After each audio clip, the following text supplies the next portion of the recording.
Hello, Steve Overgard with Signature Craft. I'm at 16018 Harrowgate Road in Chester. I'm going to check the crawl space out. The foundation access hatch is located on the north side of the house, which is on the right side, and I am seeing no foundation vents at all.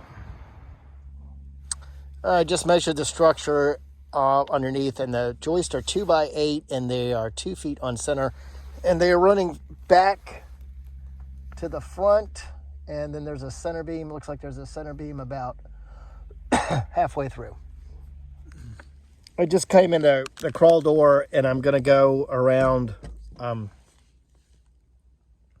clockwise. So the first thing that I'm seeing, I think this was on the inspection report too, is this is a vertical piece, and it goes from the floor joist to the ground, and it's in some cement, not cement. Just dirt, but it's not, I don't see where it's really supporting anything. I don't think it's necessary, so I don't see that as a structural defect. I'm poking all the wood here. I haven't found any rotten wood yet.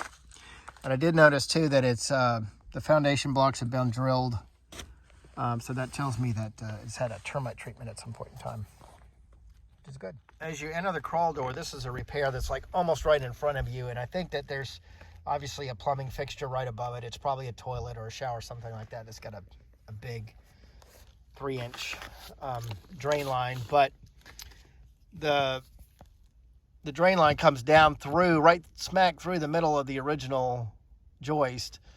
And so what's happened is it's been patched here and on the other side as well. And that's not the right way to do it because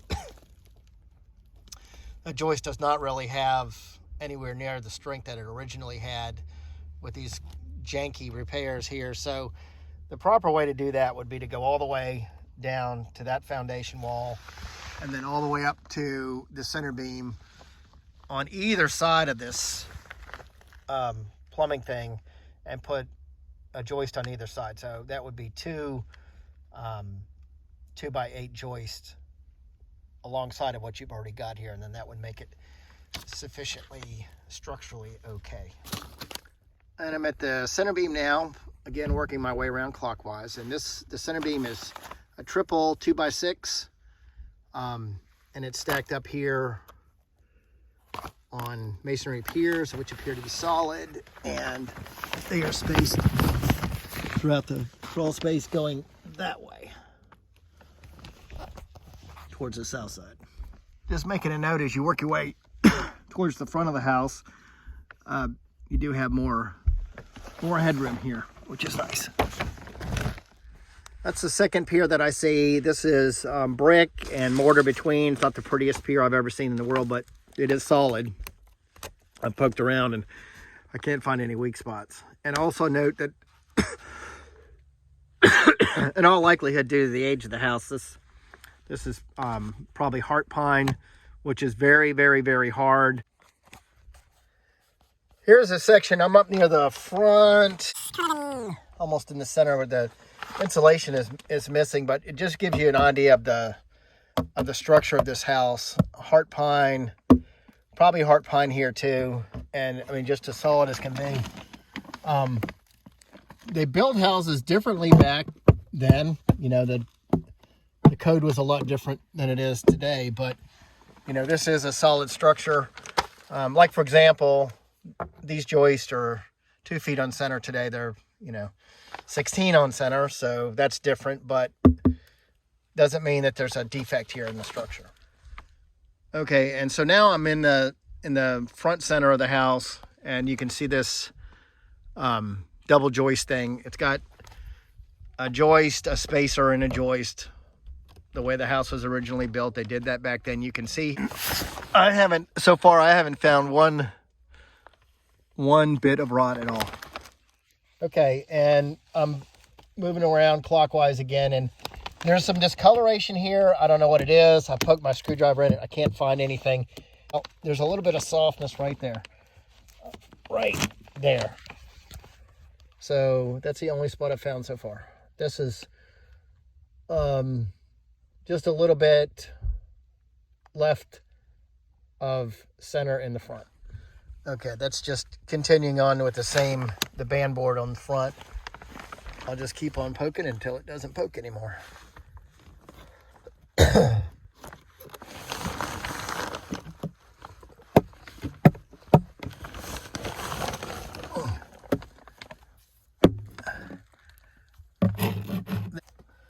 And that joist end is also soft, so I'm going to call that 2 joist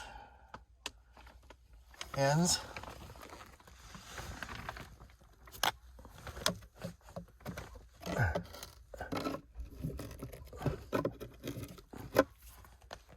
There's these plywood pieces that go between the joists, so I'm not able to inspect what's behind there because I can't get that off. Okay, I'm up in the front left now. Just that one spot that had the sill plate issue. Here's where where you can see a little bit more where they put that little nailer board up, and then this is that the makeshift pier. Certainly can be fixed. I'm on the front left, and there's the same thing as the other side. You've got the double joist here on the left, and then it's 2 feet to the next joist, but that's just the way the house was built.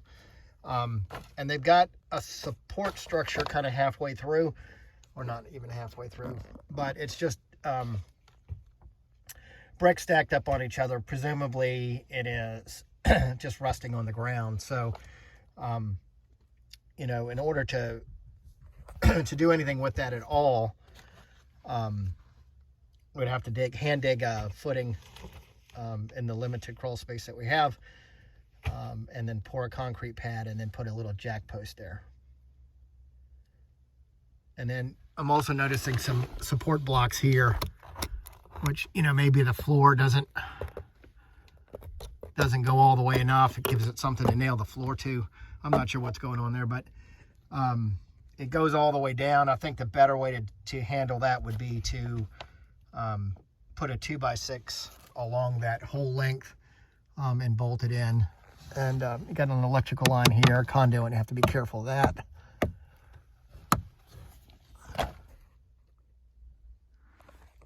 I'm on the back side of the center beam looking towards the back of the house, and it looks like a massive railroad tie that's been put in here after the fact.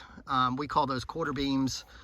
I would hate to have been the one to lift that into place, but there is concern that was called out on the inspection report. Although the beam is massive and probably doing a good job of holding the house up, the support structure underneath that massive beam is leaving a lot to be desired, because when you do something like this, really should be a solid block, because that is carrying a lot of weight. So I think the thing to do on this is kind of leave it in place and go beside these janky piers and install some piers that are done properly. Again, the way to do that is to hand dig a footing, pour cement sufficiently deep and wide to carry the load, come up above ground, and then from there put solid masonry blocks and build it up underneath this timber. Maybe push it up just a little tiny bit with a hydraulic jack or something like that to get it so you can get something under it to shim it. It would need enough of those to go across and do this right. This is a good way to illustrate this. So you've got this massive railroad timber type thing here, probably taken off of a railroad bridge or something like that. I mean, this is a big piece of timber. A solid cinder block there, a hollow cinder block there, a 2x8 there, and then a really skinny piece of plywood right there, not very deep or wide, and it's not even going underneath the whole thing. So this all could be rectified and fixed.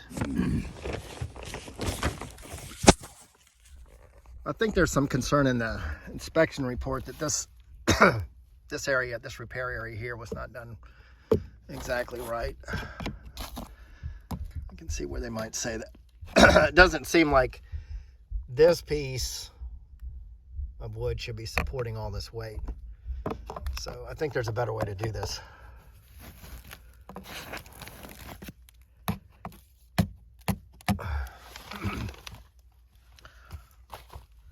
And that type of repair just continues on all the way down the length of this original back wall. So looking at this again, this this quarter beam, this massive quarter beam, is carrying most of the weight because it is so far to the back of the house. It's carrying a lot of the weight. So a lot of this stuff here structurally is just kind of cantilevered. But there's a lot of there's duct work, there's pipes, there's drain pipes, electrical wires, all kinds of infrastructure that's in the way. Okay, I am unable to get back up in this back left-hand corner, but I assume that the structural work is going to be similar to what I saw up to this point. And this is wet here, so I'm assuming that something is leaking in this area.